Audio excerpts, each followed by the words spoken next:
नज़रिया ला के पाकिस्तान का हामी रहूँगा और अपने ज़ाती मफादात को इज्तिमाई मफादात पर तरजीह नहीं दूँगा। खुदा मेरा हामी और नासर हो।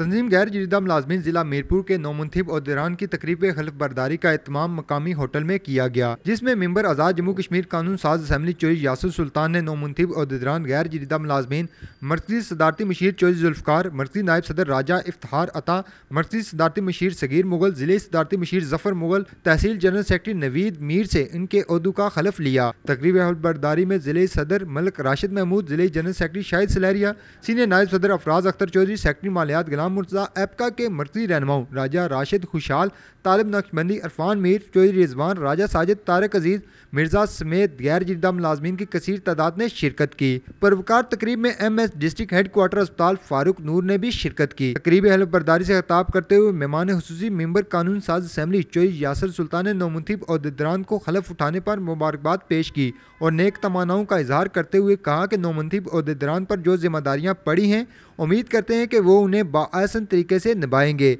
चौधरी यासर सुल्तान का कहना था कि सरकारी मुलाजमीन के हकूक़ का दिफा हमारी जिम्मेदारी है। हमारी हुकूमत किसी से कोई ज़्यादती या नाइंसाफ़ी नहीं होने देगी। मुलाजमीन के मसाइल और उनके हल के लिए तमाम वसाइल को बरूए काल लाया जाएगा। आज ही हम यहाँ गैर जरीदा की तंजीम के हल्फ के सिलसिले में आए हैं और मैं आपके मीडिया वालों के साथ से सबसे पहले तो उन्हें मुबारकबाद पेश करता हूँ और इंशाल्लाह हमें उम्मीद है कि वो आज जो उन्होंने जिम्मेदारियाँ संभाली हैं वो इंशाल्लाह हमारे आज़ाद कश्मीर के जितने भी मुलाजमीन हैं वो हकूक़ के लिए अपनी आवाज़ उठाएंगे और मैंने भी उनको अपनी तरफ से यकीन दहानी कराई है कि इंशाल्लाह हम भी उनके साथ भरपूर मैं ज़ाती तौर पे भी रखूँगा और जो हमारी जो कि हुकूमत भी है, हुकूमत भी हमारी उनके साथ इंशाल्लाह ताउन जारी रखेगी। कि यौम शोहदाए कश्मीर के हवाले से जी हम उनको खराज तहसीन पेश करते हैं और मुझे आज बल्कि यहाँ से दावत भी दी गई है और अगर मैं कोशिश करूँगा, मैं इजी हुआ तो मैं वहाँ इनके फंक्शन में भी 23 तारीख को जाऊँगा, लेकिन ना भी गया तो मैंने उनको अपना मैसेज ज़रूर दिया, वो उसमें शामिल करेंगे जी।